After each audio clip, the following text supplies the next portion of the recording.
सोहम संतापून आईकडे रोखून पाहत म्हणाला, आई, किती वेळा तुला सांगायचं तुझ्या खोलीत शांत बसून राहा, तरी तू ऐकत नाहीस.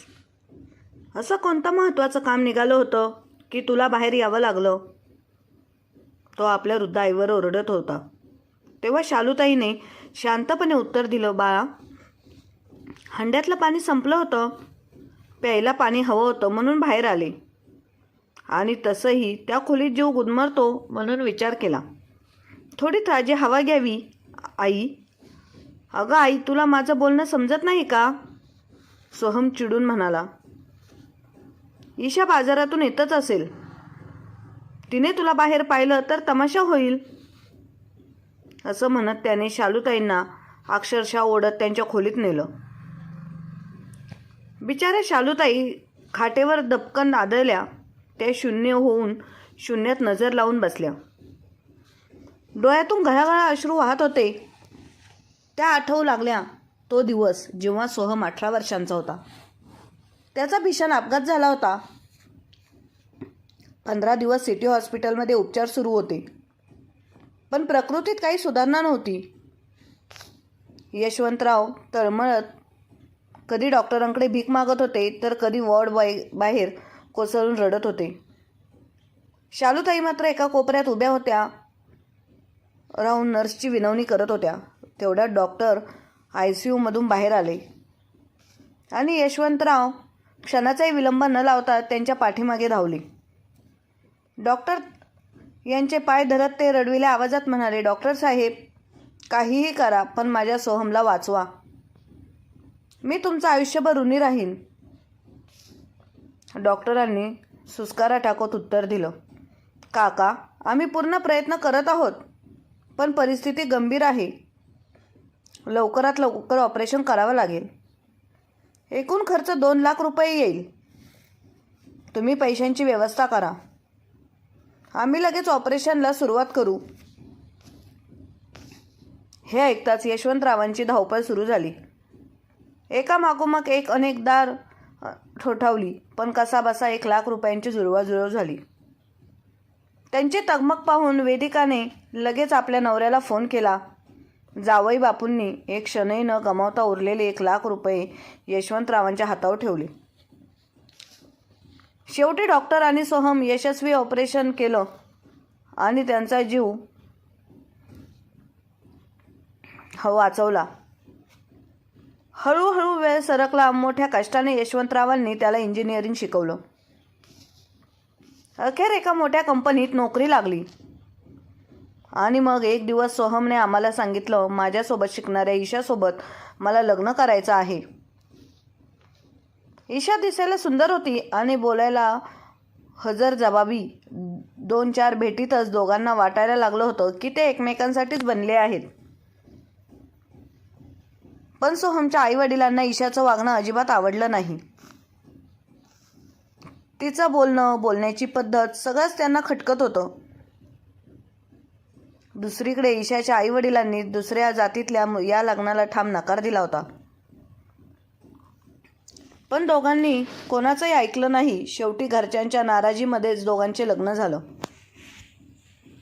आणि मग तेच घडलं ज्याची भीती मनात होती. ईशा एवढी तिखट स्वभावाची होती की घरात सतत वाद व्हायचे. सासू सासऱ्यांसोबत राहणं तिला मान्यच नव्हतं. काही दिवसातच तिने सोहमला भाड्याच्या घरात राहायला नेलं. त्या दिवसानंतर सोहम कधीही आईवडिलांना भेटायला आला नाही. त्यांना कित्येकदा आजारपण आलं, त्याला कळवूनही तो आला नाही. दिवाळी दसऱ्यालाही तो फोन करत नव्हता. मुलाच्या या बेफिकिरीने यशवंतरावांना जबर धक्का बसला. ते गप्प गप्प राहू लागले. एक दिवस अचानक त्यांच्या छातीत वेदना झाल्या.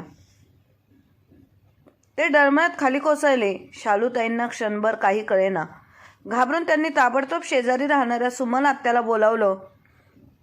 दोघींनीही कसं बसं त्यांना सावरलं आणि खाटेवर झोपवलं.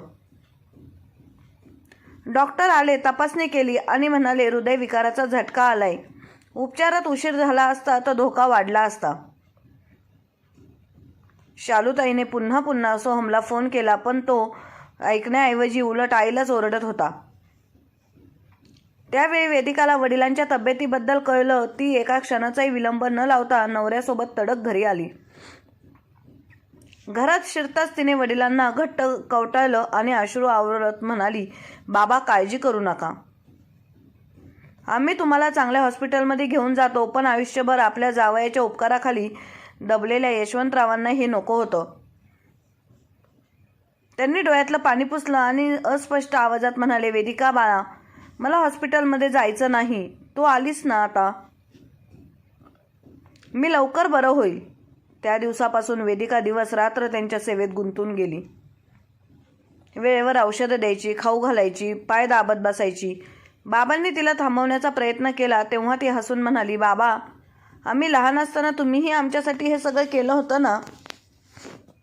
आता माझी वेळ आहे, मला थांबवू नका. तिच्या प्रेमस्पर्शाने यशवंतरावांच्या डोळ्यात पाणी तरळलं. त्यांनी तिला आशीर्वाद द्यायला हात डोक्यावर ठेवला, पण तोच हात अचानक निढळ झाला आणि हे दृश्य पाहून शालूताईंना काटा आला. पायाखालची जमीनच सरकली. वेदिका आपल्या मृत वडिलांच्या शरीरावर कोसळली आणि हंबरडा फोडून रडू लागली. घरात शुकशुकाट दाटून आला होता.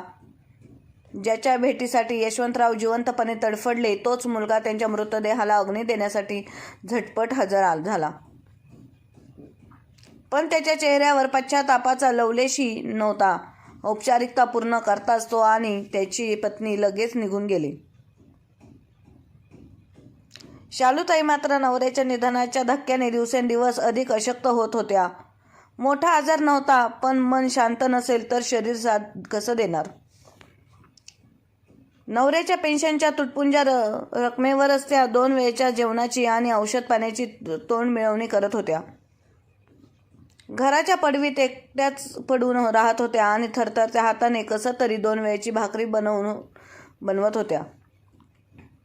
दुसरीकडे वेदिका आईची नेहमी विचारपूस करत होती. काही दिवस तिच्यासोबत राहून तिला आधार देत होती. पण सोहम आणि ईशाला आता भीती वाटू लागली होती. आईच्या नावावर असलेलं घर, बहीण आणि भाऊजी हडपणार तर नाहीत ना. या शंकेने सोहमने बायकोसह सगळ्या सामानासह वडिलांच्या घरात मुक्काम हलवला.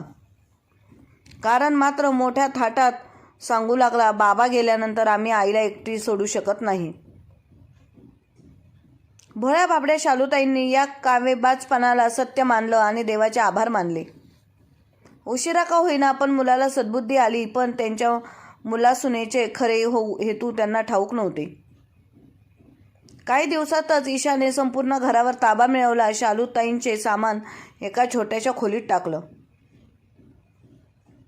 वेदिकाने याला विरोध केला तेव्हा सोहम आणि ईशाने त्यांना सुनावलं, माहेरी गरजेपेक्षा जास्त ढवळाढवळ करू नकोस, आणि शिव्याशाप देत तिला घराबाहेर काढलं.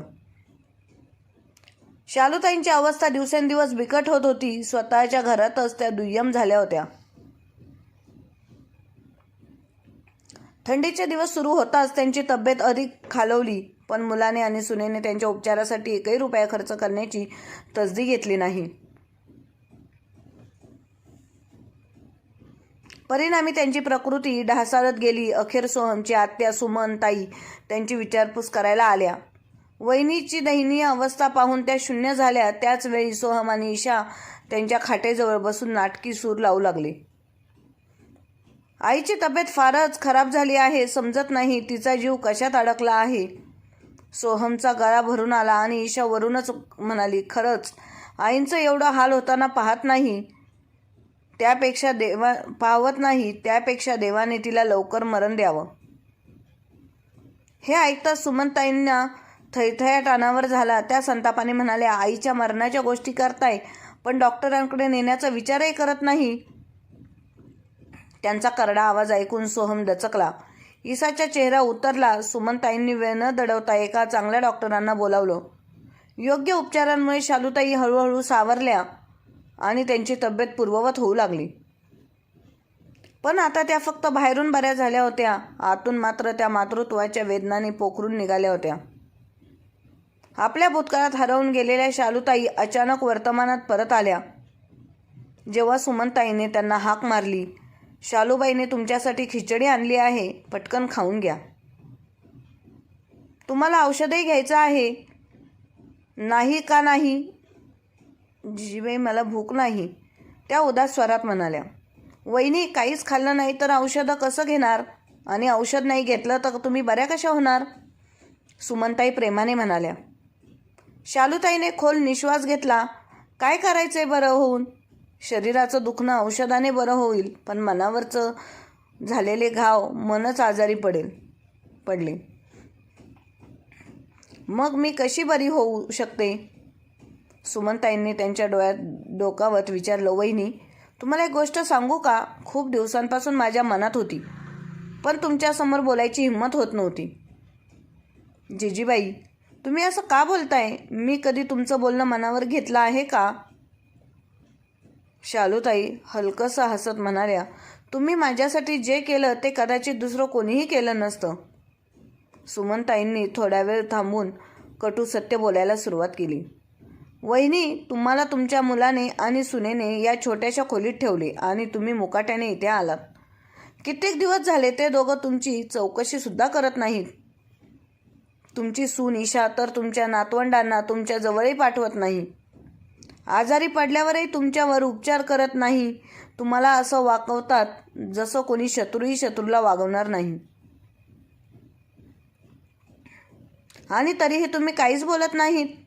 असं का? सुमनताईंच्या शब्दांनी शालूताई निरुत्तर झाल्या.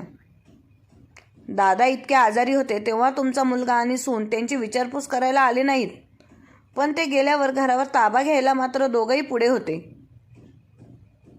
हे ऐकताच शालूताईंच्या हृदयाला एक मोठा झटका बसल्यासारखं वाटलं.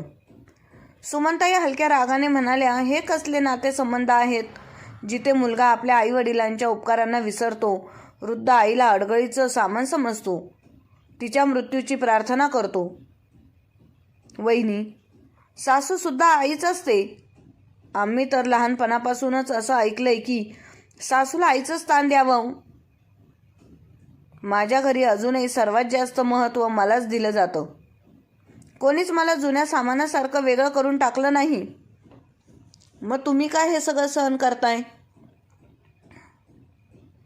शालूताईंच्या डोळ्यात अश्रू दाटले. त्या हळूच म्हणाल्या. जिजीबाई, मुलगा तर आपलाच आहे ना. किती प्रेमाने त्याचं पालनपोषण केलं होतं. मग त्याच्या विरुद्ध मी तक्रार तरी कशी करू? जेव्हा नात्यामध्ये स्वार्थ येतो तेव्हा ही नाती खोकली जात. आणि अशा वेळी आपल्याला गारानं गाण्यापेक्षा स्वतःची ताकद दाखवणं गरजेचं असतं. जेव्हा मुलांना त्यांच्या आईवडिलांचं महत्त्व समजत नाही तेव्हा आईवडिलांचं कर्तव्य असतं की त्यांना योग्य मार्गावर आणावं. त्यासाठी साम दाम दंडभेद या चारही नीती वापरल्याव्या लागल्या तरी हरकत नाही. त्यांना हे ठणकावून सांगायला हवं की आम्ही म्हातारे झालो आहोत, पण लाचार नाही. सुमनताईंच्या या बोलण्याने शालूबाईंच्या मनात खोलवर हलचल झाली. सुमनताई गेल्यावर शालूताई विचारात पडल्या. तसं तर त्यांचं वय खूप जास्त नव्हतं, पण नवऱ्याच्या जाण्याच्या दुःखाने आणि आपल्याच मुलावर सुनेच्या असंवेदनशील वागणुकीमुळे त्या वेळे अगोदरच वृद्ध होऊन गेल्या होत्या. त्यांना 2 नातवंड होती, पण त्यांच्यासोबत बसण्यास कोणाकडे वेळ नव्हता. या आजारपणात फक्त सुमनताई त्यांना मदत करत होत्या.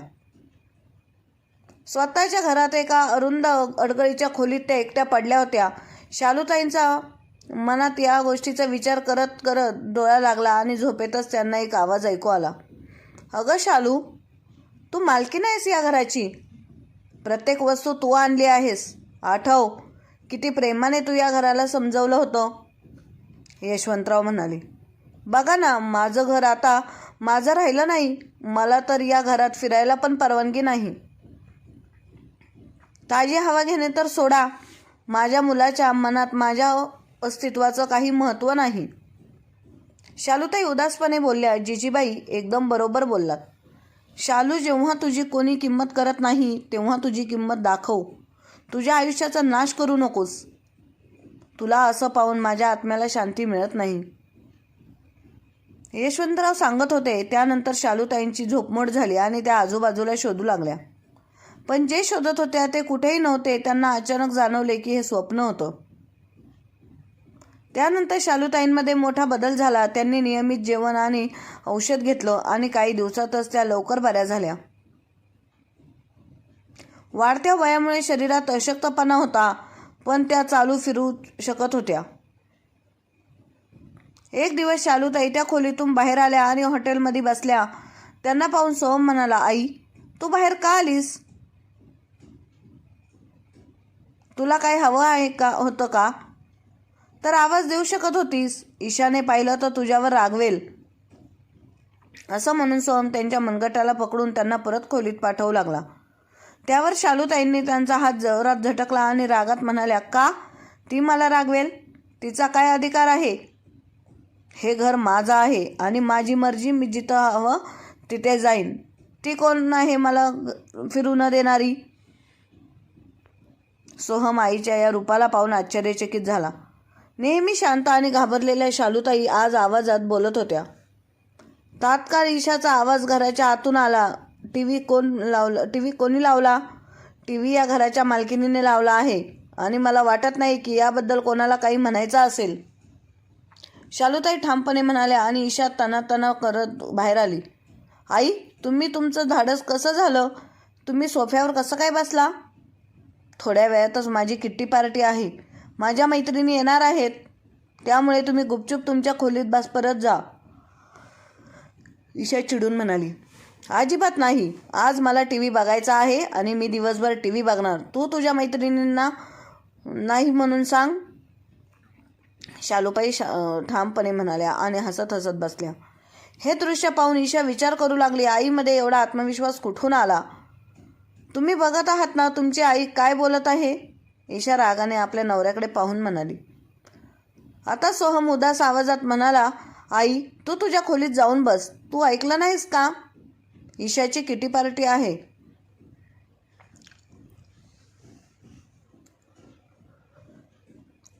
हे बघ सोहम, मला माहीत आहे तू तुझ्या बायकोचा गुलाम आहेस, पण हे कधी विसरू नकोस की हे घर माझं आहे. शालूताई बोलतच होत्या की दरवाजाची बेल वाजवली. दरवाजा उघडला आणि समोर वकील उभे होते. वकील साहेब, तुम्ही? त्यांना आत घेऊन ये. शालूताईंचा आवाज ऐकू आला. पण का? सोहम आणि ईशा आश्चर्यचकित होऊन विचारले. मला माझी वसियत बनवायची आहे, शालूताईंनी गंभीरपणे सांगितलं. आई, मी एकुलता एक मुलगा असल्यामुळे या सगळ्यावर माझा अधिकार आहे, सोहम थोड्या रागाने म्हणाला. अरे वा सोहम, तुला अधिकार लक्षात आहे, पण कर्तव्य त्याचं काय? शालूताई म्हणाल्या. त्यानंतर सोहम म्हणाला, आई, आम्ही आमचं कर्तव्य पूर्ण करतच आहोत. शालूताई गप्प राहू शकल्या नाहीत. हो, आईला एका अडगळीच्या खोलीत ठेवलं आहेस आणि त्यानंतर डोकावूनही पाहायचं नाही की ती जिवंत आहे की मेली. तिला सगळ्यांपासून वेगळं ठेवलं आहे आणि तू म्हणतोस की कर्तव्य निभावत आहे. सोहम, तू तर खूप चांगलं कर्तव्य निभावत आहेस सोहम, आणि जर मला अशाच प्रकारे राहायचं असेल तर मी एकटी पण राहू शकते, पण मला तुमच्या कर्तव्याची अजिबात गरज नाही. म्हणून मी ठरवलं आहे की पुढच्या महिन्यापासून मी घर भाड्याने देणार आहे आणि तुम्ही तुमचं सामान त्या अडगळीच्या खोलीत ठेवा. मी एक खोली ठेवीन आणि बाकी घर भाड्याने देणार आहे. त्याच रकमेनं माझा घर खर्च भागवेल आणि तुला तुझ्या कर्तव्यातून मुक्तता मिळेल. शालूताई अजून बोलणारच होत्या की इतक्यात तेवढ्यात सोहम आणि ईशा दोघेही पटकन शालूताईंच्या पायाजवळ येऊन बसले. त्या आईंच्या पायाजवळ जाऊन ज्या आईशी कितीतरी दिवस बोलले नव्हते. आई, तू असं करू नकोस. आम्ही त्या अडगळीच्या खोलीत कसं राहू शकतो? मी माझ्या कंपनीमध्ये इंजिनियरच्या पदावर आहे. मला भेटायला मोठमोठे लोक येतात आणि ईशाच्या मैत्रिणी येतात.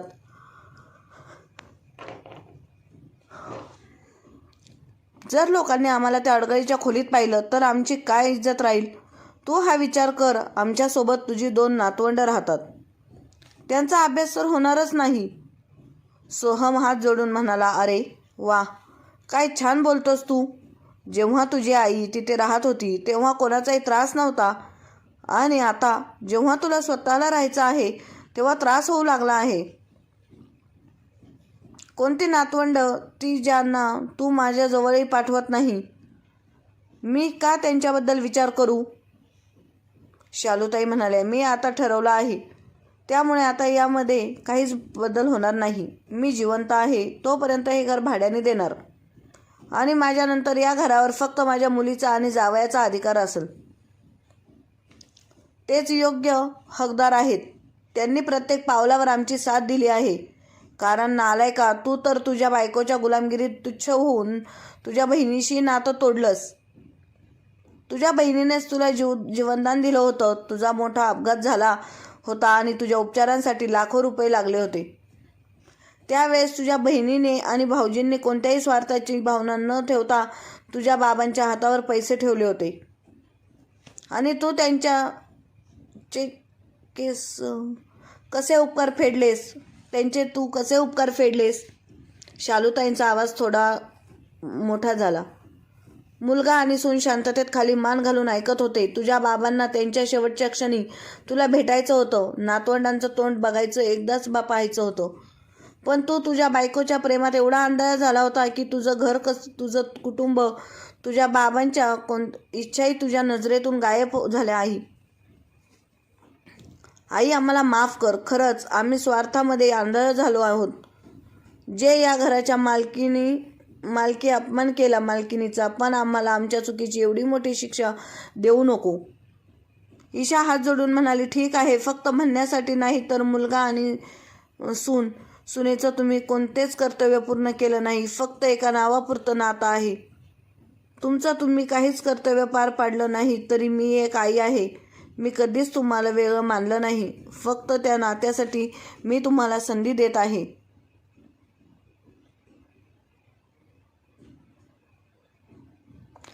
मी आता तुम्हाला 2 खोल्या देणार आहे, पण वरचा मजला आता मी भाड्याने देणार आहे. कारण मला पण पैसे हवे आहेत. आता मी तुमच्यासोबत हात पसरवणार नाही. हे ऐकून ईशा चकित होऊन म्हणाली, आई, फक्त 2 खोल्या? शालूताई ठाम आवाजात म्हणाल्या, एक तुझ्यासाठी आणि एक मुलांसाठी. आणि ती अडगळीची खोली जर तुम्हाला पाहिजे असेल तर ती पण तुमच्यासाठी आहे. यापेक्षा अधिक मी तुम्हाला काही देऊ शकत नाही.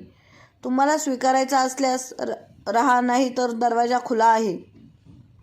भाड्याच्या घरात जाऊन राहा. शालूताईंच्या या कठोर निर्णयामुळे त्या स्वतः देखील आतून खूप तुटल्या होत्या. पण याशिवाय त्यांच्याजवळ दुसरा कोणताच मार्ग नव्हता. नाही, आम्ही 2 खोल्यांतच राहू. जर जास्त गरज भासली तर अडगळीची खोली दुरुस्त करून घेतो.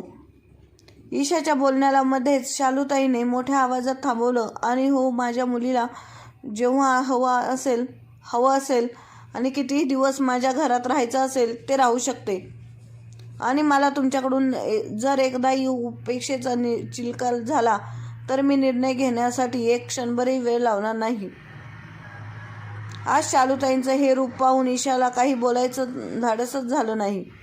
आपल्या मैत्रिणींना फोन करून किट्टी पार्टी रद्द केली होती. काही दिवसांतर शालूताईंनी वरचा मजला भाड्याने दिला आणि त्याचबरोबर आपली वसियत बनवली, ज्यामध्ये घराचा अर्धा भाग ह्या मुलांच्या नावावर आणि अर्धा भाग त्यांच्या मुलीच्या आणि जावयाच्या नावावर केला. तेच हकदार होते जे खरंच त्यांची काळजी घेत होते.